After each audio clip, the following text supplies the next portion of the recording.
بسم اللہ الرحمن الرحیم. ٹینس میں بھی حق دیا. آئیے آگے بڑھتے ہیں, اپنے عنوان کی طرف چلتا ہوں. یہ تو تھا پچھلے زمانوں میں کیا ہوا اور لوگ کیا سوچتے ہیں. چلیے اسلام میں بیٹی کی کیا عظمت ہے, اسلام میں بیٹی کا کیا مقام ہے. اسلام سے پہلے تو ہم نے دیکھ لیا, اور قرآن میں اللہ رب العزت نے بھی اس بات کو دہرایا کئی مقامات پر کہ جب تم میں سے کسی ایک کو بیٹی کی پیدائش کی خوشخبری دی جاتی ہے تو اس کا منہ کالا ہو جاتا ہے, ہاں وہ پریشان ہو جاتا ہے, کیوں تو اس کو کیا خبر دے دی گئی, بیٹی کی پیدائش کی. میں ایک سوال کرتا ہوں, دنیا میں تو ابن آدم کا, ٹھیک ہے, انسانوں کا مزاج ایسا ہے, کیسا مزاج ہے. اگر سوال کروں مرغے ہونا مرغیاں ہونا, نہیں بھائی صاحب مرغیاں ہونا, مرغے لے کے کیا کرتے, ایک بھی کافی, انڈے ہونا نا. بکرے ہونا بکریاں ہونا, ارے بھائی ایک بھی کافی, بکریاں چاہیے. بھینس ہونا ہیلے ہونا, نہیں بھائی بھینس ہونا ہم کو ضرورت نہیں زیادہ ہیلوں کی. تو ساری چیزیں جتنی جنس دنیا میں پائی جاتی ہے اس کا مؤنث پسند کیا جاتا ہے. بڑی افسوس کی بات ہے, انسان اپنے ہی اندر مذکر کو پسند کرتا ہے, مؤنث کو نہیں پسند کرتا ہے. سبحان اللہ. اچھا, بیٹی کی پیدائش پر اگر مرد ظلم کرتے تب تو سمجھ میں آتا کہ یار مرد چونکہ اپنی جنس والے کو پسند کریں گا اس لیے وہ ناپسند کر رہا ہے. لیکن افسوس کی بات تو یہ ہے کہ بیٹی کی پیدائش پہ سب سے زیادہ افسوس ایک عورت کو ہی ہوتا ہے, اور وہ ہوتی ہے ساس. ارے عورت کو عورت پر حسد, مطلب بیٹی, ہم جنس کو تو انسان پسند کرتا ہے نا, ایک جیسے جنس کو. تو یہاں بیٹی پیدا ہو رہی ہے اور سب سے برا عورت کو ہی لگ رہا ہے. تو عورتوں پہ میں کبھی کبھار کہتا ہوں, عورتوں نے جتنا ظلم ڈھایا نا اتنا مردوں نے نہیں ڈھایا. جتنا ظلم ڈھایا عورتوں نے خود اپنے آپ پر, اتنا مردوں نے نہیں ڈھایا. تو بہرحال یہ سمجھنے کی ضرورت ہے. اللہ رب العزت نے اس کی شریعت میں, اور نبی اکرم صلی اللہ علیہ وسلم نے جو آخری نبی تھے, انسانیت کی طرف بھیجے گئے, انتم پریشت اجدود رسول تھے, میسنجر تھے, اپوسٹل تھے, انہوں نے جو حق, جو ادھیکار, جو رائٹس ایک عورت کو دے کر گئے, سبحان اللہ, اتنے زیادہ ہے کہ اللہ رب العزت نے اپنی قرآن کے اندر جو پہلے ان کی عظمت بیان کی, وہ عظمت یہ ہے کہ بیٹوں سے پہلے اللہ نے بیٹیوں کا تذکرہ کیا. اللہ رب العزت جب اپنی کتاب میں کوئی چیز کی ترتیب دیتا ہے, ترتیب سیکوینس, تو جو چیز پہلے آتی ہے وہ اپنے جگہ اس کا حق ہے, اس لیے اس جگہ فٹ ہے. جو چیز بعد میں آتی ہے وہ بعد کے لیے یاد رکھی, ہے نا. جیسے اطیعوا اللہ و اطیعوا رسول, اللہ کی اطاعت کرو, رسول کی, تو اللہ پہلے اور رسول بعد میں, تو حکم بھی ویسی ترتیب میں آئے گا. عورتوں کو جو حق دیے, جو عظمت بیان کی, اس عظمت میں سے ایک مثال میں یہ دے سکتا ہوں کہ اللہ رب العزت نے اپنی کتاب میں پہلے لڑکیوں کا تذکرہ کیا اور بعد میں لڑکوں کا, پہلے بیٹیوں کیا بعد میں بیٹوں کا. آئیے یہ ان کی عظمت اور مقام ہے, یاد رکھیے. لیکن اس سے پہلے کہ میں آگے چلوں اور سلسلے وار ہم ایک کے بعد ایک نکات دیکھیں, یہ چیز کی وضاحت ضروری ہے کہ میرا یہ درس بیٹوں کے خلاف نہیں ہے, اس لیے کہ عموماً بیٹوں کو ان کے حق اور ادھیکار, رائٹس دیے جاتے ہیں. کبھی کبھار تو لڑکیوں کی بھی لے کے دے دیے جاتے ہیں, لیکن مارے جس کے جاتے ہیں, اس لیے ان کی بات رکھ رہا ہوں آپ کے سامنے. تو ایسا نہ ہو کہ کوئی باپ سنے, کوئی ماں سنے, اور اب بیٹوں کو بول دیا بیٹے ختم تمہارا, اب صرف بیٹیوں کی چلیں گی گھر میں, نہیں, پھر یہ بھی ظلم ہو جائے گا, پھر مجھے ایک اور لیکچر لینا پڑے گا بیٹوں کی عظمت اور ان کا مقام. چونکہ یہ مظلوم طبقہ ہے, لڑکی پہ ظلم ہوتا ہے, اس کی پیدائش سے سماج کرتا ہے, اسلام نے نہیں کیا, اس لیے ان کے بارے میں ان کی عظمت اور مقام جاگرت کی جا رہی ہے, بیان کی جا رہی ہے, تاکہ احساس ہو کہ کیا کرنا ہے ان کے ساتھ. ٹھیک ہے, تو کوئی یہ نہ سمجھے کہ ہم بیٹوں کے خلاف ہے یا بیٹوں کا کوئی مقام نہیں, ان کا بھی ہے, وہ اپنی جگہ. لیکن عورتوں کو عموماً دیکھا گیا ظلم کا شکار اور نشانہ بنایا جاتا ہے, اس لیے میں بیٹی کے بارے میں آج بات کر رہا ہوں. اور یہی بیٹی سب کچھ بننے والی, اس لیے الگ الگ ماں, بہن, بیٹی, بیوی کہنے کی ضرورت نہیں, یہ بیٹی ہی بڑی ہو کے سب کچھ بنے گی. یہ کئی رشتے نبھائیں گی اپنی زندگی, یہ خالہ ہوں گی, یہ پھوپھی ہوں گی, یہ ساس بنیں گی, ننند بنے گی, سب کچھ ہوگا, بیٹی بنے گی, ماں بنے گی, بہو بنی, سب بنیں گی, یاد رکھیے. ٹھیک ہے, تو آئیے قرآن نے پہلا جو اس کا مقام بیان کیا, ترتیب کے اعتبار سے اس کو پہلے بیان کیا. قرآن میں اللہ رب العزت فرماتا ہے, سورہ شورى اس کی آیت نمبر جو ہے 49 میں اللہ فرماتا ہے اور کہتا ہے, للہ ملک السماوات والارض, اللہ کے لیے آسمان اور زمین کی جو ملکیت, یخلق ما یشاء, وہ جو چاہتا ہے پیدا کرتا ہے, بناتا ہے, یہب لمن یشاء اناثا, اور جس کو چاہتا ہے لڑکیاں عطا فرماتا ہے, ویہب لمن یشاء الذکور, اور جس کو چاہتا ہے لڑکی عطا کرتا ہے. ویسے آیت آگے بھی چلتی ہے, اور جس کو چاہتا ہے دونوں دیتا ہے, اور جس کو چاہتا ہے کچھ بھی نہیں دیتا ہے. بس چاری چیزیں تو ہو سکتی ہیں انسان کے ساتھ, چاروں کا بیان ہے.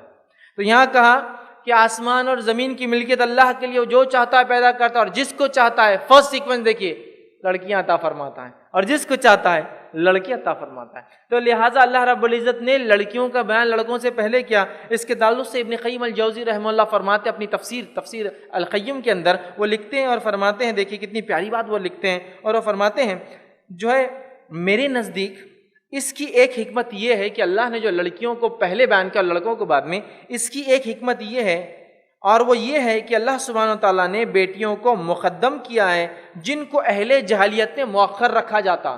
بیٹیوں کو پہلے رکھا ہے اس لیے کہ دور جہالت میں بیٹیوں کا مقام بعد میں ہوتا تھا، تو اللہ نے ان کو پہلے رکھ کے بتایا کہ ایسا نہیں ہے، یہ بعد میں نہیں ہے، اس لیے ان کو پہلے رکھا ہے.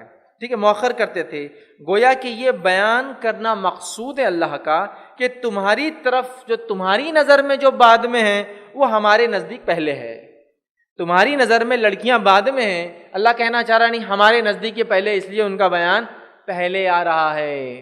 تو لہٰذا اللہ نے اس ترتیب میں لڑکیوں کا ذکر پہلے کیا ہے جو ان کے مقام اور ان کی عظمت کو بیان کیا جا رہا ہے کہ جو عورت ہوتی ہے، جو لڑکی ہوتی ہے، جو بیٹی ہوتی ہے، چونکہ پیدا ہوتی تو بیٹی ہوتی کسی نہ کسی کی، وہ بیٹی کا بڑا مقام، بڑا مرتبہ ہے کہ رب العزت اپنی کتاب میں جب اولاد کی پیدائش کا تذکرہ کرتا ہے، اور 4 ہی قسم کے لوگ ہوتے ہیں شادیوں کے بعد جن کے ساتھ ہوتا ہے، ایک جن کو لڑکیاں ہوتی ہیں، ایک جن کو لڑکے ہوتے ہیں، ایک جن کو دونوں ہوتے ہیں، اور ایک بے اولاد رہتے ہیں، بس اتنا ہی ہے. اس کے بعد 5th کنڈیشن تو کوئی ہے نہیں، سمجھ رہا.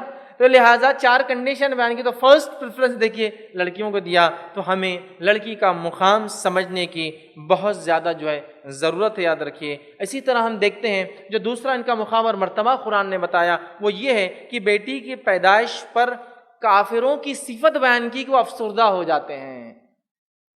مشرکین مکہ کی ایک صفت قرآن نے بیان کی کہ جب بیٹی پیدا ہوتی تو افسردہ ہو جاتے ہیں، مایوس ہو جاتے ہیں، غمزدہ ہو جاتے ہیں، مچل جاتے ہیں، بچل جاتے ہیں، بھدک جاتے ہیں، روتے پلاتے ہیں، منہ کالا ہو جاتا ہے، ڈوب مرنے کو دل چاہتا ہے ان کا. میں امید کرتا ہوں ایسا ہم میں سے کسی کا دل نہیں چاہتا ہوں گا. یہ ان کا ہوتا تھا، یہ ان کا ہوتا تھا جن کو سمجھ نہیں تھی بیٹا اور بیٹی کیا ہے. وہ فرق کرتے تھے. اسلام نے دونوں کو مقام دیا، برابر مرتبہ دیا، برابر حقوق دیے، برابر رائٹس دیے، برابر پسندیں دی. یاد رکھیے کوئی تمیز نہیں کو بولے یہاں الگ ہے وہاں الگ ہے، سب کو جو چاہیے وہ دیا. لیکن آپ کو بولے کہ نہیں بالکل ایک جیسا تو نہیں کیا نا.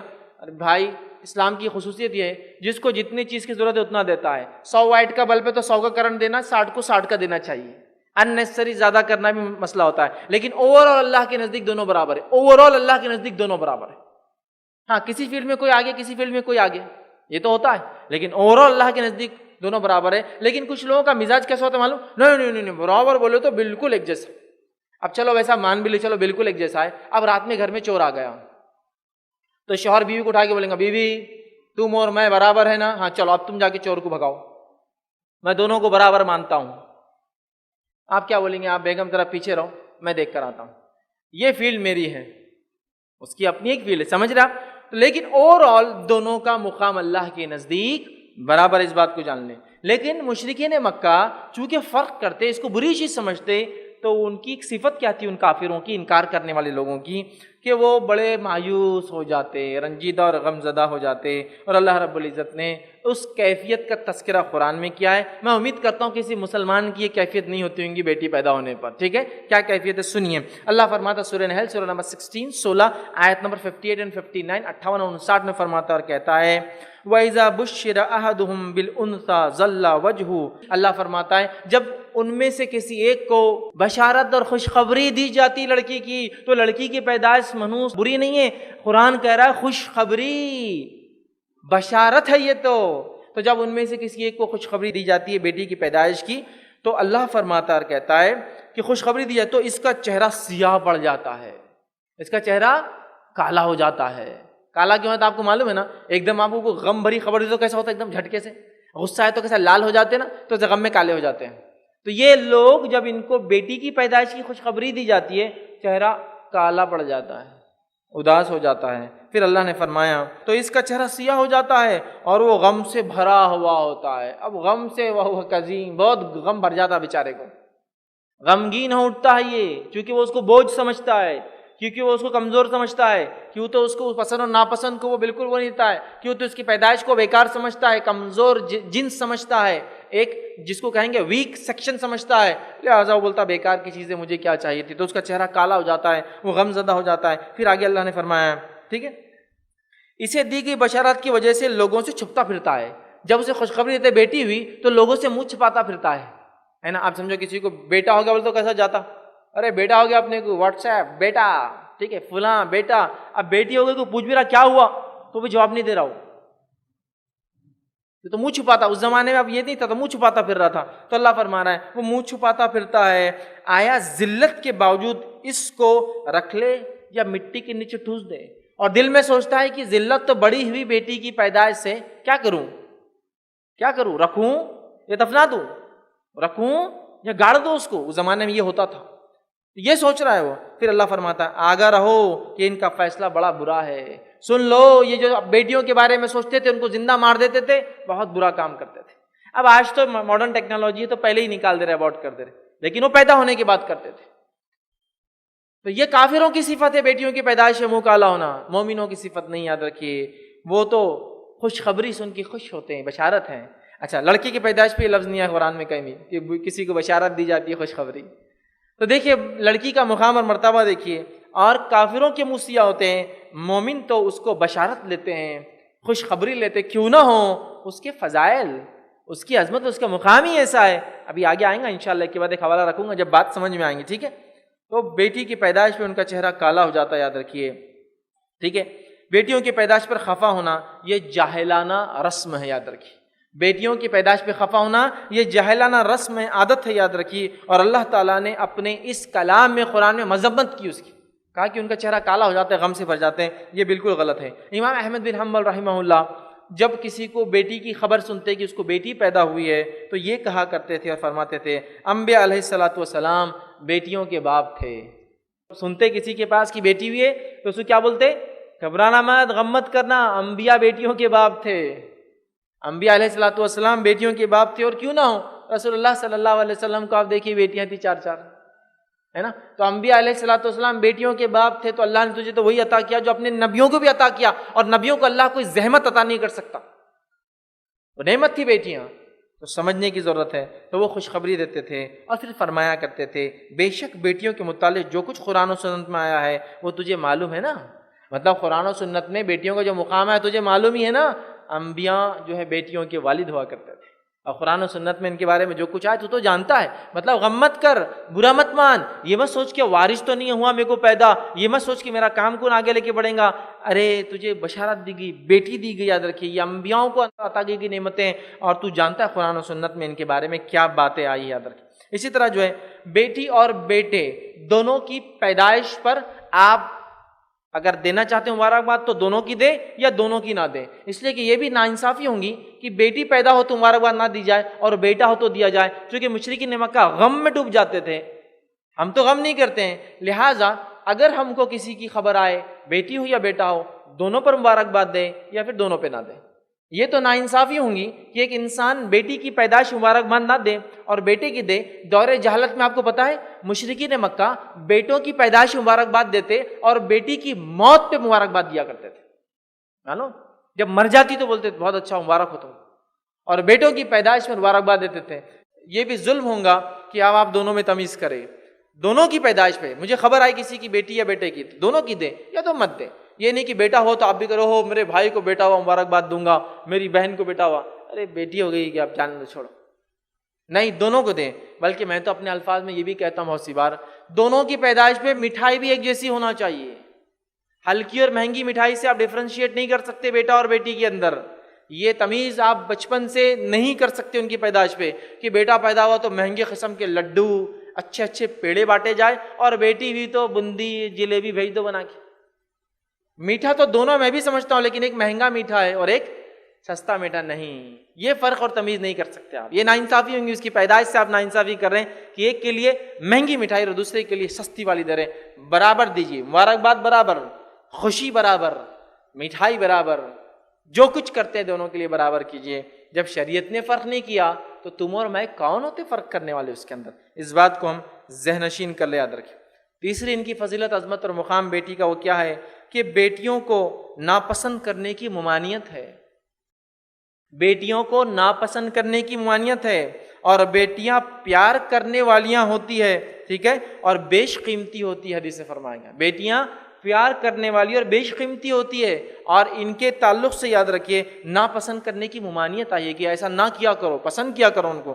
آئیے حدیث کے اندر الفاظ اس طرح سے امام طبرانی نے اور مسند احمد میں روایت آتی ہے کہ عقبہ بن عامر رضی اللہ عنہ فرماتے اور کہتے ہیں کہ رسول اللہ صلی اللہ علیہ وسلم فرمایا کہا بیٹیوں کو ناپسند نہ کرو، مطلب ان کو پسند کرو، ناپسند نہ کرو۔ بہت سی بار باپ کو دیکھا گیا گھر میں داخل ہو رہا ہے، بیٹی بھی کھڑی بیٹا بھی کھڑا، باہر سفر سے آئے، پہلے بیٹے کو گود میں اٹھاتا، نہیں، پھر دونوں ہے تو دونوں کو اٹھائے، یا پھر جو بڑا ہے اس سے شروع کرے پھر چھوٹے کی طرف جائے، یا پھر جو چھوٹا ہے نہ سمجھ اس سے چالو کر کے بڑے کی طرف، لیکن یہ ناانصافی نہ ہو۔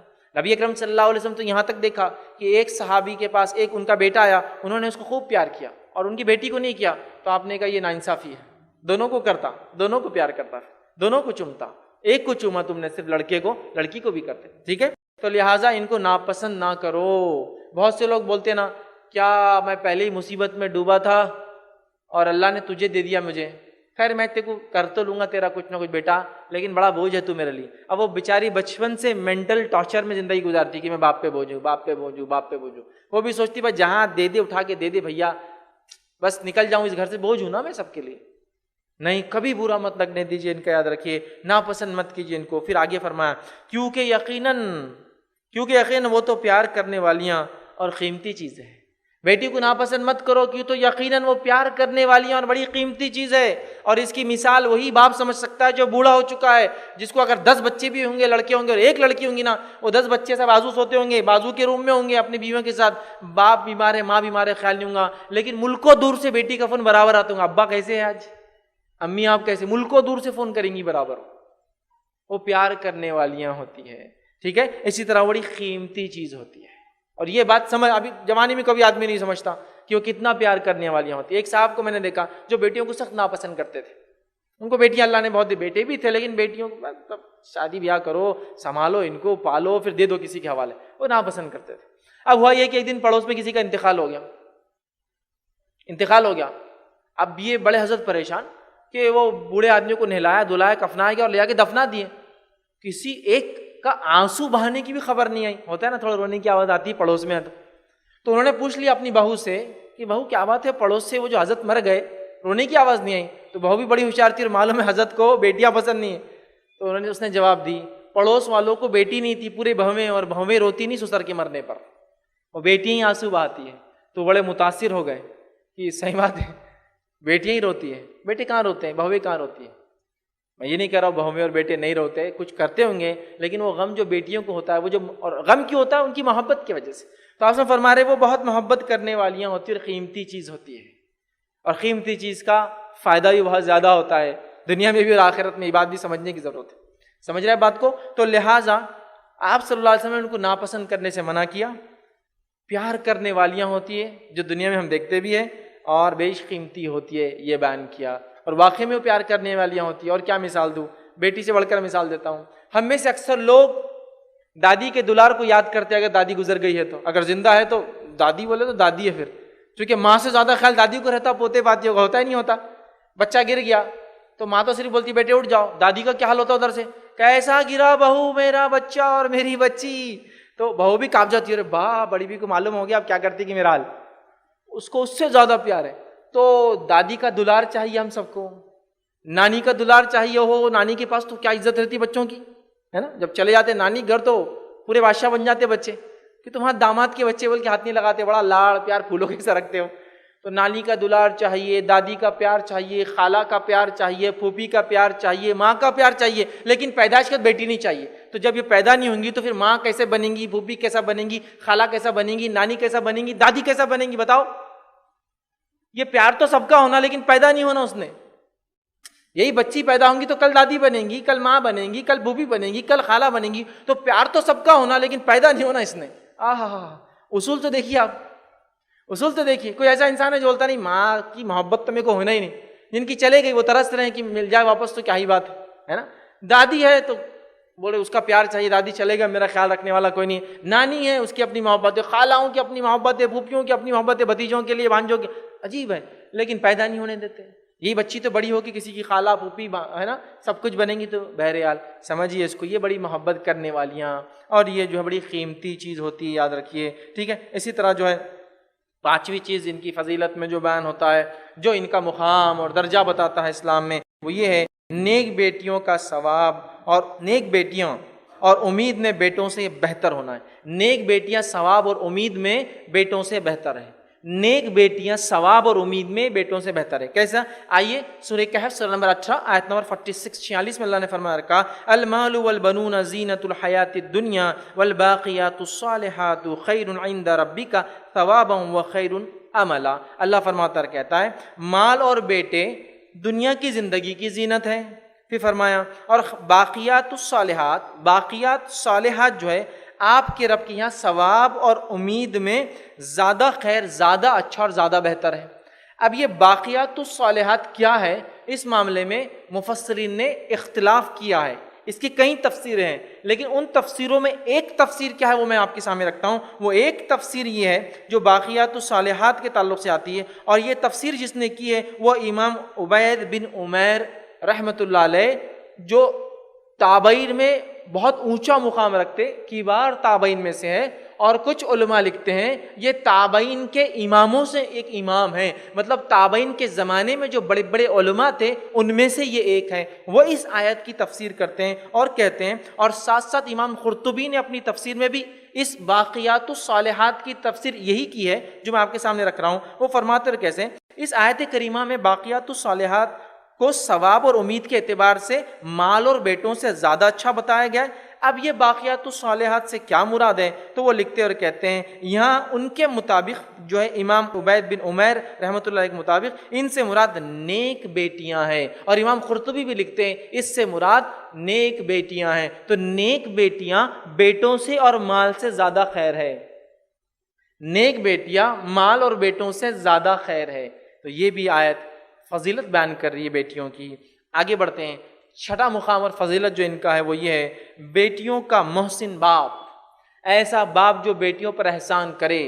عموماً مائیں تو سب پہ ہی کرتی ہے، بیٹیوں پہ کرتی ہے، بیٹوں پہ کرتی ہے، لیکن عموماً مرد کیا ہوتا ہے کبھی کبھار ناراض ہوتا ہے بیٹیوں کی پیدائش سے، نفرت کرنے لگتا ہے۔ تو ویسے باپ کے لیے اور سب کے لیے جن کو بیٹیاں ہیں، یہ حدیث بڑی خاص ہے، بیٹیوں کا محسن باپ جو ان پر احسان کرتا ہے کے لیے دوزخ کے مقابلے میں رکاوٹ بن جائیں گی یہ بیٹیاں۔ ایسے باپ کے لیے جو بیٹیوں پہ احسان کرتا ہے دوزخ پہ آڑ بن جائیں گی یہ بیٹیاں، آڑ بن جائیں گی۔ کیسے؟ آئیے سنیے، عقبہ بن عامر رضی اللہ عنہ فرماتے اور کہتے اور فرماتے ہیں کہ رسول اللہ صلی اللہ علیہ وسلم فرمایا کہا، جس شخص کی 3 بیٹیاں ہوں اور وہ ان پر صبر کرے، انہیں اپنی استطاعت کے مطابق کھلائے اور پلائے، پہنائے، تو وہ اس کے لیے روز قیامت جہنم کی آنکھ سے پردہ بن جائیں گی۔ جس شخص کو 3 بیٹیاں ہوں اور وہ پالے، کھلائے، پلائے، ان کے ساتھ اچھا سلوک کرے، یہ تینوں بیٹیاں روز قیامت پردہ بن جائیں گی جہنم کی آنکھ سے۔ سبحان اللہ، 3 بیٹیوں کو پالو، سنبھالو، اچھا سلوک کرو، جہنم سے آڑ بنا لو، مطلب جہنم اور انسان کے بیچ، اس باپ کے بیچ یہ بیٹیاں پردہ بن جائیں گی۔ کتنا بڑا مقام ہے آئیے، 3 بیٹیوں کی جو پرورش کر لے، یاد رکھیے اس کے تعلق سے یہ مقام ہے۔ مائیں عائشہ رضی اللہ عنہا فرماتی ہے، ایک روایت میں الفاظ اس طرح سے، یہ صحیح مسلم اور صحیح بخاری کی روایت ہے، نبی اکرم صلی اللہ علیہ وسلم سے انہوں نے سوال کیا، ایک خاتون میرے پاس آئی تھی اور اس کی 2 بیٹیاں تھیں، ایک کھجور صرف میرے پاس تھا، میں نے اس عورت کو کھانے دیا، اللہ کے رسول اس عورت نے اس کھجور کو نہیں کھایا، 2 ٹکڑے کیا اور دونوں بیٹیوں کو دے دیا۔ مجھے بڑا تعجب ہوا، حضرت عائشہ رضی اللہ عنہا کو تعجب ہوا، وہ خود بھوکی عورت تھی۔ تو نبی اکرم صلی اللہ علیہ وسلم فرمایا، عائشہ کہ تم تعجب کرتی ہو اس عورت کے اوپر جس نے عمل کیا، جس شخص کو ان بیٹیوں میں سے کسی چیز کے ساتھ آزمائش میں ڈالا گیا اور اس نے ان کے ساتھ احسان کیا تو اس کے لیے جہنم کی آنکھ کے مقابلے میں آڑ بن جائیں گی۔ اس ماں کے لیے بھی آڑے بیٹیاں، اس باپ کے لیے بھی آڑے بیٹیاں 3، جس کو وہ پالے، سنبھالے، اچھا سلوک کرے، اچھا برتاؤ کرے، یاد رکھیے۔ اسی طرح 7ویں فضیلت یہ ہے بیٹیوں کا اپنے محسن باپ کو جنت میں داخل کروانا۔ ایک تو ہے جہنم سے آڑ بن جانا، ایک تو ہو گیا جنت میں لے جانا، بیٹیوں کی پرورش کرنے والا باپ جنت میں جائیں گا۔ آئیے اس تعلق سے بھی حدیث سن لیجیے، آداب المفرد میں امام بخاری رحمہ اللہ نے اس حدیث کو نقل کیا۔ حدیث کے الفاظ اس طرح سے، کوئی شخص ایسا نہیں کہ اس کے یہاں 2 بیٹیاں ہوں اور دونوں جب تک اس کے ساتھ رہیں، ابھی پہلی حدیث 3 کی ہوگی اس لیے میں 3 والی نہیں رکھی، اب سیدھا 2 پر آ گیا ہوں۔ اس میں 3 کے بھی الفاظ والی حدیث ہے لیکن میں 2 والی بیان کر رہا ہوں چونکہ 3 کی میں پچھلے اس میں بیان کر چکا ہوں، ٹھیک ہے۔ تو آپ سے فرما رہے ہیں کوئی شخص ایسا نہیں کہ اس کے یہاں 2 بیٹیاں پیدا ہو اور وہ دونوں جب تک اس کے ساتھ رہیں یا وہ ان کے ساتھ رہے، یا تو بیٹیاں ساتھ رہے مطلب بیٹیاں زندہ ہو، یا باپ مر گیا پھر سمجھ وہ رہے یا یہ رہے، جب تک ساتھ رہے ان کے ساتھ احسان کرتا رہے مگر وہ دونوں اس کو جنت میں داخل کروا دیں گے۔ جب تک رہے اچھا سلوک کرے تو وہ دونوں اس کو جنت میں لے کے چلے جائیں گے۔ 3 بیٹیوں کے ساتھ اچھا سلوک کرو، جہنم سے آڑ بنا لو۔ 2 بیٹیوں کے ساتھ جب تک تمہارے ساتھ ہے، یا تو تم زندہ ہو یا تو ان کے نکاح تک وہ تمہارے ساتھ ہے، یا ان کی موت تک اچھا سلوک کرو، جنت میں جانے کا پروانہ لے لو، ٹکٹ لے لو، یہیں سے جنت میں لے جانے کا ذریعہ بن جائیں گی دونوں، ٹھیک ہے۔ مسند احمد کے اندر ایک روایت میں یہ الفاظ ہے، جابر رضی اللہ عنہ بیان کرتے اور فرماتے ہیں، ٹھیک ہے، وہ فرماتے اور کہتے ہیں کہ جس شخص کی 3 بیٹیاں ہوں وہ انہیں جگہ مہیا کرے اور اچھے سے رکھے، ان پر شفقت کرے، رحم کرے، اچھا سلوک کرے اور ان کی کفالت کرے، ان پر خرچ کرے، تو یقینی طور پر اس کے لیے جنت واجب ہو جاتی ہے۔ وہ 2 لے جائیں گی اور 3 واجب کر دیں گی۔ جنت اس باپ کے لیے، ان والدین کے لیے واجب ہو جاتی ہے۔ ایک شخص اٹھا اور کہ اللہ کے رسول صلی اللہ علیہ وسلم 2 کے بارے میں کیا کہتے ہیں آپ؟ شاید ان کو 2 لڑکیاں نہیں ہوں، تو کہا 2 بھی جائیں گی لے کر جنت، جنت واجب ہو گئی۔ صحابہ کہتے ہیں اگر اللہ کے رسول صلی اللہ علیہ وسلم سے، بعض صحابہ کا ایسا خیال ہے، حدیث میں الفاظ نہیں ہے، خیال ہے کہ اگر ایک کے بارے میں بھی کوشچن ہوتا نا تو ریپلائی سیم ہوتا تو، لیکن اس حدیث میں ایک کے بارے میں سوال نہیں، ٹھیک ہے۔ اسی طرح مسند احمد کے اندر ایک روایت ہے، ابو ہریرہ رضی اللہ عنہ فرماتے اور کہتے ہیں نبی اکرم صلی اللہ علیہ وسلم سے روایت کرتے ہیں، جس شخص کی جو ہے 3 بیٹیاں ہوں اور ان کی شدت، سختی اور خوشی پر جو وہ صبر کرے، مطلب ان کی تکلیف جو ان کے پالنے میں، تربیت میں ہوتی ہے، اس کو برداشت کرے، صبر کرے، تو اللہ تعالیٰ ان بیٹیوں کی اس شفقت کی وجہ سے جنت میں اس شخص کو داخل کر دیں گا۔ کسی نے سوال کیا اللہ کے رسول صلی اللہ علیہ وسلم اگر 2 ہو تو کہا 2 پر بھی، پھر ایک شخص اور اٹھا اور کہا 1 ہو تو کہا 1 پر بھی، اس حدیث میں 1 کے الفاظ بھی، تو 3 ہو تو بھی جنت، 2 ہو تو بھی جنت، اور 1 ہو تو بھی جنت۔ کیا مقام ہے بیٹی کا، کیا مرتبہ ہے۔ اور بہت سارے لوگ افسوس کی بات ہے غمزدہ ہوتے بیٹی کی پیدائش پر، ارے شرم کرو، جنت کے پروانے مل رہے ہیں، جہنم سے آڑ بننے والی چیز ہے۔ ان کی تربیت کرو، تعلیم دو، خرچ کرو، محبت کرو، اچھے سے رکھو، نکاح کرو، دیکھو پھر آخرت میں کیا ملے گا۔ 8واں ان کا مقام جو قرآن و حدیث میں ملتا ہے وہ یہ ہے بیٹیوں کا، 2 بیٹیوں کے سرپرست کو روز قیامت رفاقت نبوی صلی اللہ علیہ وسلم ملیں گی۔ 2 بیٹیوں کے ساتھ جو اچھا سلوک کریں گا، تعلیم تربیت دیں گا، نکاح کر دیں گا، وہ رسول اللہ صلی اللہ علیہ وسلم کے ساتھ جنت میں رہیں گا۔ صرف جہنم سے آڑ نہیں بن رہی ہے بیٹیاں، صرف جنت میں جانے کا ذریعہ نہیں بن رہی ہے، جنت میں جانے کے بعد نبیوں کے سردار کی رفاقت کا وجہ بن رہی ہے۔ حدیث کے الفاظ سنیے، آپ صلی اللہ علیہ وسلم فرمایا، صحیح مسلم کی روایت ہے، جس شخص نے 2 بیٹیوں کو بلوغت تک، بالغ ہونے تک پرورش کی، تربیت کی، ٹھیک ہے، وہ قیامت کے دن آئے گا کہ وہ اور میں اس طرح سے رہیں گے، حدیث میں اس طرح سے، اور آپ صلی اللہ علیہ وسلم نے 2 انگلیوں سے اشارہ کیا، اس طرح رہیں گے، جیسے انگلیاں نزدیک ہوتی نا، اس طرح رہیں گے، اس طرح رہیں گے، مطلب وہ اور میں اس طرح رہیں گے، بہت قریب، بالکل پڑوس نہیں لیکن بہت قریب۔ مطلب کچھ محلوں کے پڑوس میں ہونا بھی اعزاز ہوتا ہے، اگر محلوں میں نہ بھی رہے تو ان کے پڑوس میں رہنا بھی اعزاز ہوتا ہے نا، تو انبیاؤں کے پڑوس میں رہنا بھی اعزاز ہے، سمجھ رہے آپ؟ تو بہرحال وہ اور میں قریب ہوں گے جو 2 بیٹیوں کی پرورش کرے بالغ ہونے تک، مطلب شادی ہونے تک، ٹھیک ہے۔ اسی طرح 9ویں، 10ویں اور 11ویں فضیلت ایک ہی حدیث کے اندر آتی ہے، وہ کیا سنیے، جو ہے بیٹیوں کے لیے ایثار کرنے والی والدہ کے لیے جنت واجب ہے، چونکہ والد کا میں 3 حدیث رکھ چکا، والدہ کی رکھ رہا ہوں۔ بیٹیوں کے لیے ایثار اور قربانی دینے والی والدہ کے لیے جہنم سے آزادی ہے، بیٹیوں کے لیے ایثار اور قربانی کرنے والی والدہ کے لیے رحمت الہی ہے، جنت واجب ہو جائیں گی، جہنم سے بچ جائیں گی، رحمت الہی نازل ہوں گی اس پر، ایسی ماں پر جو بیٹیوں کی تربیت کرے۔ آئیے حدیث کس طرح سے، صحیح مسلم کی روایت ہے، ماں عائشہ رضی اللہ عنہا فرماتی ہے، ایک واقعہ انہوں نے اللہ کے رسول صلی اللہ علیہ وسلم کو بیان کیا، وہ بیان کرتی ہے، میرے پاس ایک عورت آئی تھی اللہ کے رسول صلی اللہ علیہ وسلم، وہ 2 بیٹیوں کو ساتھ لائی تھی، اس کے بعد میرے پاس کچھ نہیں تھا، 3 کھجور تھے، میں نے 3 کھجور ان کے سامنے رکھ دیے، اس عورت نے ایک بیٹی کو 1 کھجور دیا، دوسری بیٹی کو 1 کھجور دیا، ٹھیک ہے، دونوں نے 1 کھجور کھولا اور فوراً کھا گئی، بھوکی تھی تینوں بھی۔ اس کے بعد جب ماں نے کھجور کو اپنے کھانے کی کوشش کی، دونوں بیٹیاں دیکھنے لگی، ماں نے کھجور کو توڑا، ایک بیٹی کو 1 دے دیا، دوسری بیٹی کو دوسرا دے دیا۔ ماں عائشہ کو بڑا تعجب ہوا کہ کیسی عجیب قربانی ہے نا، ان کو تھوڑا امیوز لگا، ایک دم مطلب تھوڑا تعجب ہوا، کیسی قربانی دی اس عورت نے؟ تو آپ صلی اللہ علیہ وسلم جب آئے تو انہوں نے بیان کیا کہ اللہ کے رسول، میں نے تو آج عجیب واقعہ دیکھا، ایک بھوکی عورت آئی، مانگا، میں نے 3 کھجور دیے، 2 بیٹیوں نے کھایا اور ایک اس نے دونوں کو بانٹ دیا۔ تو نبی اکرم صلی اللہ علیہ وسلم کو جب یہ بات بتائی گئی تو آپ صلی اللہ علیہ وسلم نے فرمایا اور کہا یقیناً اللہ تعالیٰ نے اس کے لیے اس عمل کی وجہ سے، یقیناً اللہ تعالیٰ نے اس عورت کے لیے اس عمل کی وجہ سے جنت کو واجب کر دیا ہے، اس عمل کے سبب سے دوزخ کی آنکھ سے اس کو آزاد کر دیا ہے، اس عمل کی وجہ سے جہنم اس پر جو ہے حرام کر دی ہے اور جنت اس پر واجب کر دی ہے۔ اور ایک دوسری روایت میں آداب المفرد میں اسی حدیث میں اضافی الفاظ آتے ہیں، اور وہ اضافی الفاظ آداب المفرد میں کیا ہے؟ وہ الفاظ یہ، اپنی 2 بچیوں پر اس کی شفقت کرنے کی بنیاد پر اللہ تعالیٰ اس پر رحم فرمائیں گا۔ تو 3 باتیں پتہ چلی، ایک ماں کے لیے جو بچیوں کے ساتھ اچھا سلوک کرتی ہے، تو بہت ساری مائیں بچیوں میں ناانصافیاں کرتی، میں نے دیکھا، لڑکا ہے تو محبوب رکھتی ہے، محبت زیادہ کرتی ہے لڑکیوں سے، نہیں، دونوں سے برابر، دونوں سے برابر، ٹھیک ہے۔ تو بہرحال وہ بچیاں جہنم سے نجات کا ذریعہ، وہ بچیاں جنت میں جانے کا ذریعہ، وہ بچیاں رحمت الہی کا ذریعہ ہے، یاد رکھیے۔ تو لہٰذا باپ کے لیے بھی خوشخبری ہے، ماں کے لیے بھی خوشخبری۔ آئیے 12واں پوائنٹ، 12ویں فضیلت جو لڑکیوں کی ہم کو ملتی ہے وہ یہ ہے، بیٹی کی رضامندی کے بغیر نکاح نہیں ہوتا۔ کتنے رائٹس دیے اسلام نے، دیکھیے اب، ایک تو پیدائش کی خوشخبری، پالو تو فائدہ، دنیا میں فائدہ، آخرت میں فائدہ، اور ان کے رائٹس بھی دیکھیے کیسے دیے ہیں۔ بیٹی کا یہ مقام اور مرتبہ ہے، اس کے پوچھے بغیر نکاح نہیں ہوتا ہے۔ میں نے کہا نا، اسلام سے پہلے لڑکی کی پسند ناپسند کی کوئی اہمیت نہیں تھی، جس کھوٹے سے چاہو اس کو باندھ دو۔ اسلام نے کہا نہیں، اس کی پسند معنی رکھتی ہے، اگر یہ نکاح میں پسند کرتی ہے لڑکے کو تو ٹھیک، ریجیکٹ کر دے تو ریجیکٹ، نو کوشچنس آسکڈ۔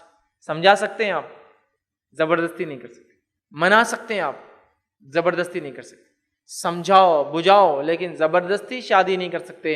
ایسی شادی اسلام میں انویلڈ ہے، انویلڈ، ایسا نکاح نہیں ہوتا۔ آئیے آپ کو حدیث میں رکھتا ہوں، صحیح بخاری کی روایت ہے، ٹھیک ہے، کہ بیٹی کی رضامندی کے بغیر نکاح نہیں ہوتا، ان کو یہ مقام اور مرتبہ، یہ حق اسلام نے دیا۔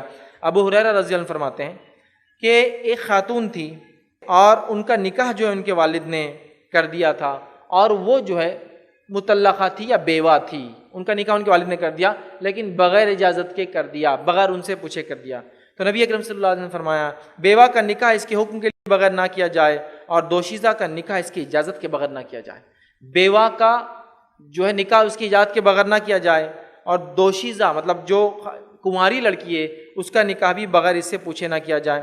صحابہ نے پوچھا اللہ کے رسول، وہ بیوہ سے تو ٹھیک ہے پوچھے، چونکہ وہ اتنی جھجک محسوس نہیں کریں گی، بول دیں گی ہاں نا، لیکن ایک دوشیزہ سے، کنواری سے کیسا پوچھے؟ کنواری لڑکیاں شرماتی ہیں۔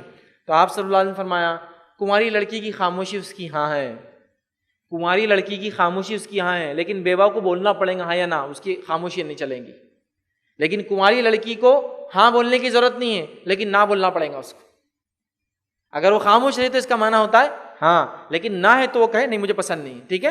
تو حدیث میں بات بیان کی، ٹھیک ہے۔ امام بخاری نے اس روایت کو اس باب میں نقل کیا، ایک چیپٹر بنا اپنی کتاب میں، اور کہا کہ باپ یا کوئی اور ولی دوشیزہ یا بیوہ کا نکاح اس کی رضامندی کے بغیر نہ کرے۔ چیپٹر انہوں نے لکھا کہ کوئی بیوہ ہو یا کنواری ہو، اس کا نکاح اس کی اجازت کے بغیر نہیں ہوتا، ٹھیک ہے۔ اسی طرح جو ہے امام بخاری نے ماں عائشہ رضی اللہ عنہا سے ایک حدیث روایت کی، اس میں آپ نے فرمایا رکھا دوشیزہ سے اس کے نکاح کے لیے اجازت طلب کی جائے، کنواری لڑکی سے اجازت طلب کی جائے۔ تو ماں عائشہ نے عرض کیا اور فرمایا دوشیزہ شرماتی ہے، کنواری لڑکی کو بولنے میں شرم آتی ہے کہ ہاں مجھے شادی کرنا ہے یا مجھے پسند ہے۔ تو آپ صلی اللہ علیہ وسلم نے فرمایا اس کا سکوت، اس کی خاموشی اس کی ہاں ہے۔ تو ایک کنواری لڑکی کو نہ بولنا پڑے گا، خاموش رہنا چاہیے۔ بہت سی بار لڑکیاں خاموش رہتی پھر بولتی ہم سے پوچھے نہیں، بھائی آپ کو جب معلوم ہو رہا رشتہ چل رہا ہے کر رہا ہے، آپ کو نہ بولنے کا پورا حق ہے، آپ نے نہ بول دینا چاہیے اگر آپ کو وہ لڑکا پسند نہیں ہے تو۔ یہ بات یاد رکھ لیجئے، ٹھیک ہے، یہ بات بڑی اہم ہے، یاد رکھیے۔ تو ایک خاتون کے پوچھے بغیر نکاح نہیں ہو سکتا، یہ اس کا حق ہے، اور یہ اس کا جو ہے مرتبہ اور مقام اسلام نے دیا کہ اس کے پوچھے بغیر نکاح نہیں ہوتا، اس کی خاموشی وہ ہے۔ اب یہاں ایک بات جو سمجھنے کی ہے بڑی اہم ہے، وہ یہ ہے کہ ہمارے پاس ایک مسئلہ یہ ہوتا ہے کہ نکاح طے ہو گیا، نکاح طے ہو گیا، مسجد میں مجمع جمع ہو گیا، مطلب شادی کا دن آ گیا جو طے تھا، قاضی صاحب بیٹھے ہوئے ہیں، جناب دولہے صاحب تیار ہو کر آ گئے، وہ بھی انتظار کر رہے ہیں، اور اب جا کے کوئی پوچھ کے آ رہا ہے قبول ہے کیا؟ اب وہ نہ بول سکتی، اتنا پیسہ داؤ پہ لگ گیا، اب نہ بولیں گی، وہ خاندان جمع ہو گیا، قبیلہ کنبہ جمع کر لیے، پورا شہر جمع ہے، اور اب نہ بولیں گی۔ تو ذرا یہاں ولی کے لیے ضروری ہے. اگر یہ صرف کاغذی کارروائی کے لیے تو پھر تو ٹھیک، لیکن اجازت آپ طے کر کے 2 لوگوں کو بٹھا کے بولیں گے ابھی پوچھ کے آتا لڑکی سے آیا نا، اب وہ نہ بولیں گی کیا، یہ پہلے پوچھنا ہے. ہاں کاغذی کارروائی ہے تو چلنے دیجیے آپ، اس سے مسئلہ نہیں ہے، لیکن اگر ریئل میں آپ جب بھی پوچھتے ہیں تو یہ بہت بھیانک اور بھینکر غلطی کر رہے ہیں آپ. جب کیا وہ نہ بولیں گی پھر پسند کہاں ہے بیچاری کی. ٹھیک ہے، یہ بات کو ذرا توجہ دے. پوچھنا پہلے ہے. ہاں کاغذی کارروائی قاضی صاحب بول رہے ہیں میرے سامنے بھی تو ہو تو ٹھیک ہے وہ ہو رہا ہے، لیکن ہرگز ایسا نہ ہو کہ اب ریئل میں جب بھی پوچھ رہے بیچاری سے، یہ بالکل اس کا حق مارنا میں آ جائیں گے، یاد رکھیے. دوسرا پوائنٹ جو اس میں اہم ہے وہ یہ ہے، جو کنواری لڑکی ہے اس کے لیے دوسرا پوائنٹ جو اہم ہے وہ یہ ہے، وہ خاموخواہ کے خاموشی اختیار مت کرو بھائی. خاموشی اختیار کریں گے تو اس کا مطلب ہوتا ہے شریعت میں. ہاں امام قرطبی بھی لکھتے ہیں ہمارے دور میں ہم کیا کرتے تھے کہ لڑکی کے پاس جب پوچھنے جاتے تھے تو اس کو یہ پوچھتے تھے اگر تم اس پر راضی ہو تو چپ رہو اور راضی نہیں ہے تو پھر بولو. قاضی کا کام ہے، وہ کہتے تھے ہمارے زمانے میں، وہ جا کر بولتا تھا لڑکی کو اگر تم راضی ہو تو چپ رہو، اگر راضی نہ ہو تو بولو مجھے، تاکہ ایک یاد دہانی ہوتی، ریمائنڈر کی بات تمہارے پوچھے بغیر نہیں ہوتا. لیکن ایسا تو ہرگز نہیں ہونا کہ سب کچھ کر دیا اور بعد میں آپ اس سے پوچھ رہے، یہ تو بالکل جو ہے غلط ہو جائے گا. 13واں پوائنٹ 12واں پوائنٹ ہو گیا، اس کے پسند سے اس کا نکاح ہو سکتا ہے، اس کا حق ہے. بیٹی کے مرضی کے خلاف اگر نکاح ہوا تو بیٹی چاہے تو توڑ سکتی ہے اس نکاح کو، یہ حق بھی اسلام نے دیا. دیکھیے کیا ہیومن رائٹس ہے، کیا انسانی حقوق ہے. اور ایک عورت کو اس زمانے میں جہاں پیر کی جوتی عورتوں کو سمجھا جاتا، بیچنے کی چیز سمجھا جاتا، استعمال کی چیز سمجھا جاتا، اسلام کہہ رہا ہے اس سے پوچھے بغیر کیا اس کو توڑنے کا بھی حق دے دیا، توڑنے کا بھی حق دے دیا. آئیے بیوہ کی جات کے خلاف نکاح ہو تو وہ توڑ سکتی ہے. اس کے تعلق سے ایک روایت ہے جو خنسا بنت جو خدام رضی اللہ عنہا کا انصاریہ رضی اللہ عنہ کا ایک واقعہ ہے. اب یہاں ایک چیز کی وضاحت ضروری ہے. بہت سے لوگ بولتے ہیں ارے ایسی حدیثیں اگر آپ رکھ دیں گے لوگوں کے سامنے تو عورتیں تو بس دھڑا دھڑ طلاقیں لے لیں گے اور بولیں گے ہم کو تو حق ہے توڑنے کا. تو میں یہی تو کہہ رہا ہوں پہلے سمجھا دو ان کا حق کیا ہے، نہیں سمجھاتے ہوتے پرابلم شروع ہوتا ہے. پھر فرسٹ ان کا رائٹ دے دو، پھر وہ ان کو اپنا رائٹ اگر لے لیں گی تو پھر وہ کیوں طلاق لیں گی. پھر پہلے حق مت دو، بعد میں معلوم ہوگا بولا رہے اب تو طلاق لے لیں گی، تو پہلے حق کیوں نہیں دیا آپ نے، دبا کے کیوں رکھا، پہلے بتاؤ اس کو اس کی پسند ناپسند. تو وہ کہتی ہے کہ ان کے والد نے ان کی اجازت کے بغیر نکاح کر دیا تھا. انہوں نے نبی اکرم صلی اللہ علیہ وسلم کی خدمت میں حاضر ہوئی اور کہا اللہ کے رسول صلی اللہ علیہ وسلم، صحیح بخاری کی روایت، میرے والد نے میرے اجازت کے بغیر میرا نکاح کر دیا. آپ صلی اللہ علیہ وسلم نے نکاح کو فسخ کر دیا، نکاح کو فسخ کر دیا، ختم کر دیا، طلاق دلا دی. کیسے رائٹ سے دیکھیے آپ غور کیجیے. اس میں ایک اور چیز پتہ چلتی ہے، اسلام میں بیوہ دوسری شادی کر سکتی ہے، نہ صرف کر سکتی ہے پسند سے کر سکتی ہے، پہلی بھی اور دوسری بھی. بہت ساری جگہ تو ایک بار عورت بیوہ ہوگی بیچاری تو سیکنڈ میرج کا سوال ہی نہیں ہے. اسلام میں سیکنڈ میرج بھی ہے، فرسٹ بھی پرمیشن کے ساتھ اور سیکنڈ تو وربل پرمیشن کے ساتھ. فرسٹ میں تو اس کی خاموشی چل جائیں گی چونکہ کنواری تھی، سیکنڈ میں تو اس کو بولنا پڑے گا. ماشاءاللہ کیا رائٹس، یہ ہیومن رائٹس، یہ وومنس رائٹ ہے، یاد رکھیں. ٹھیک ہے. اسی طرح ایک لڑکی تھی، خاتون تھی، صحابیہ تھی، جن کے والد نے ان کا نکاح ان سے پوچھے بغیر کر دیا اور وہ کنواری تھی. وہ آئی اور کہا اللہ کے رسول صلی اللہ علیہ وسلم میرے والد نے میری اجازت کے بغیر میرا نکاح کر دیا. تو نبی اکرم صلی اللہ علیہ وسلم نے اس کو اختیار دیا، چاہے تو رہے چاہے تو میں نکاح توڑ دیتا ہوں. اس کو اختیار دیا، رائٹ دیا، چاہے تو رہے چاہے تو میں تیرا نکاح توڑ دیتا ہوں. اب یہاں ایک پوائنٹ جو کہ سمجھنا ضروری ہے وہ یہ ہے، والد یا ولی. والد ولی ہوتا ہے، والد نہ ہونے کی شکل میں چاچا، دادا، نانا، ماموں، کوئی بھی اس کا محرم ولی ہو سکتا ہے. تو ولی کا یہ کام ہے کہ بیٹی یا اس کی ولایت میں جو لڑکی ہے ماتحت، اس کے نکاح کرنے سے پہلے اس سے اجازت لے. ہمارے پاس ہوتا ہے کہ اجازت نہیں لیتے اور بولتے اس کو سمجھتا نہیں، چھوٹی ہے، نہ سمجھ ہے، اس کو کیا سمجھیں گا، اتنے مشکل سے تو رشتہ آیا تھا، اب یہ بھی چھوڑ دیں گے تو پھر کیسا ہوگا، اس سے اچھا اور کام ملے گا اس لیے میں نے کر دیا. نہیں، آپ اس کو مناؤ، سمجھاؤ، لیکن آپ اس کی اجازت کے بعد کر نہیں سکتے. یہ بات بھی سن لو، آپ سمجھاؤ، مناؤ، بہت اچھا ہے، ٹائم دو، وقت لو لڑکے والوں سے، لیکن آپ زبردستی نہیں کر سکتے چاہے رشتہ کتنا ہی اچھا ہو. ٹھیک ہے. آئیے ایک واقعہ سن لیجئے.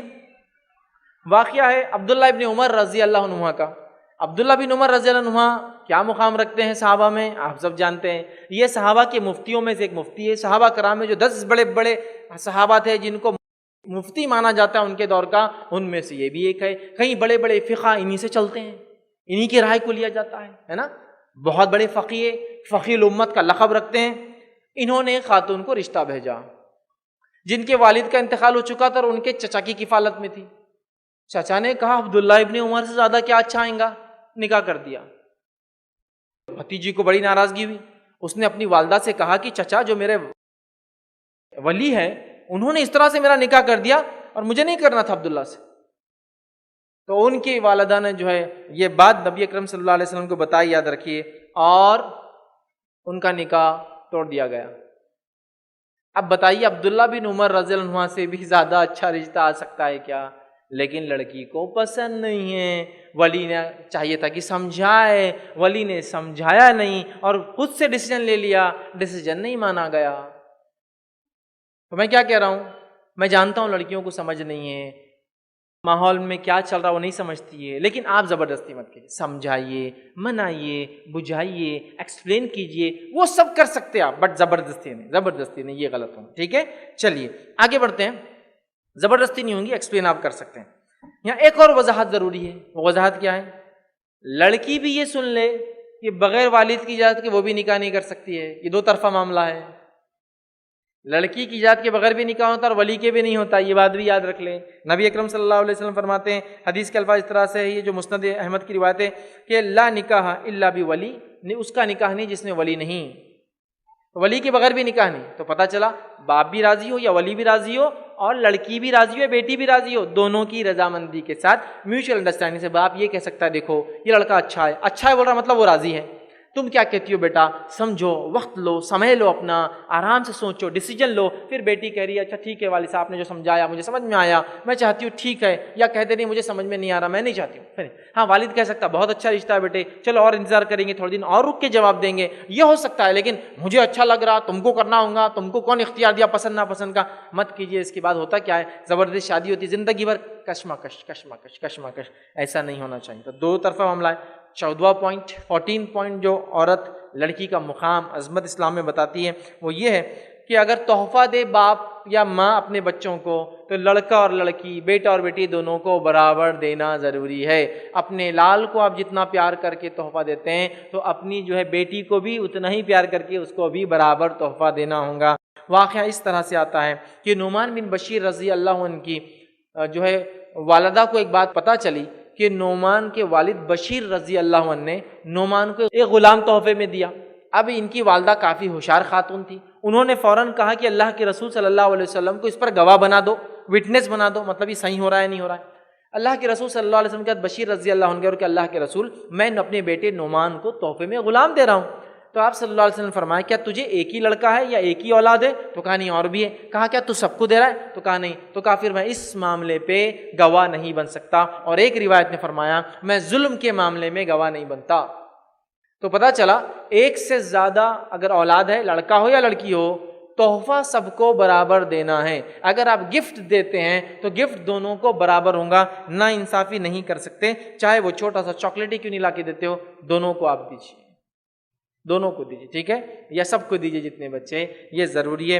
ہاں کسی ایک سے آپ کی خاص محبت ہو سکتی ہے اولاد میں سے، لیکن محبت آپ کو ناانصافی پہ آمد نہ کرے تحفے تحائف وراثت کے معاملے میں، وہ سب کو برابر ہے، ٹھیک ہے؟ 15 اور آخری پوائنٹ کہ بیٹی کا عظمت اور مقام اسلام میں کیا ہے، اور اس کا ایک حق بھی، رائٹ بھی ہے کہ باپ اور ماں کے مرنے کے بعد بیٹی کو جو انہیریٹنس میں، وراثت میں حصہ ملتا ہے، اور اس کو علم الفرائض کہتے ہیں، یہ دینا فرض ہے ایک مومن کے لیے۔ لیکن یہ ایک عجیب بات ہے، مسلم سماج میں بیٹیوں کا حق نہیں دیا جاتا ہے، وراثت میں خاص طور سے۔ زندگی میں دو تو برابر دو، مرنے کے بعد دو تو جس طرح سے شریعت نے بتایا، لیکن ہے الحمدللہ اسلام کے علاوہ لڑکی کو وراثت میں حصہ نہیں ہے، یاد رکھیے۔ یہ اسلام کی خوبی ہے جو عورتوں کا اس نے حق دیا، ان کو انہیریٹنس میں پارٹ بنا دیا۔ سورہ نساء اٹھا لیجئے، سورہ 4 آیت نمبر 11 اللہ نے فرمایا کہ اللہ تعالیٰ تمہیں تمہاری اولاد کے بارے میں تاکیدی حکم دیتا ہے، مرد کے لیے 2 عورتوں کے حصے کے برابر ہے۔ تو پتہ چلا عورت کا بھی حصہ ہے، اور عورت کے حصے سے مرد کا حصہ کتنا ہے بتایا گیا، مرد کے مقابلے میں عورت کو کتنا نہیں بتایا گیا، عورت کے مقابلے میں مرد کو کتنا بتایا گیا۔ تو جو کوانٹٹی آف میجر ہے وراثت کو تقسیم کرنے کا، وہ لڑکے سے نہیں ہے، وہ بھی لڑکی سے ہے۔ لڑکی کے اتنے کے برابر لڑکے کو اتنا دو، تو پتہ چلا میجرمنٹ بھی لڑکی سے کیا گیا یہاں پہ، سمجھ رہے ہیں بات کو؟ تو وراثت میں اس کا حصہ ہے، اندازہ لگائی، سبحان اللہ، کتنی عظمت، کتنا مقام شریعت نے دیا ہے، لیکن کتنی افسوس کی بات ہے بیٹی جیسی نعمت کو ہم زحمت سمجھتے ہیں، بیٹی کو ہم بوجھ سمجھتے ہیں، بیٹی کو ہم پرایا دھن سمجھتے ہیں، اور پتہ نہیں اس کے خلاف کیا کیا مہم ہم نے چلا دی۔ تو بیٹی اللہ سبحانہ تعالیٰ کی طرف سے دی گئی نعمت ہے، اس کو زحمت مت سمجھیے، اس کو برا مت سمجھیے، وہ تو اللہ کی طرف سے عطا کیا گیا ایک ایسا تحفہ ہے، ہم لوگوں کو یاد رکھیے، جس کے کئی فضائل میں نے آپ کے سامنے میرا لیکچر کے اندر رکھ دی۔ اسی طرح جو ہے السلام علیکم، آپ بھی ہمارے اس کام میں تعاون کریں اپنی زکوٰۃ اور صدقات کے ذریعے۔ ڈونیشن ڈیٹیل حاصل کرنے کے لیے ڈونیٹ اس پر کلک کریں۔ اگر آپ کو ہمارا ویڈیو پسند آئے تو اسے شیئر کریں اور ثواب کے حقدار بنیں۔ روزانہ ہمارے نئے ویڈیوز پانے کے لیے یوٹیوب چینل کو سبسکرائب کریں اور بیل آئیکن دبائیں۔ ہم سے دیگر سوشل میڈیا پر جڑنے کے لیے ویڈیو میں دیے گئے آئی ڈیز کو سرچ کریں۔ جزاک اللہ۔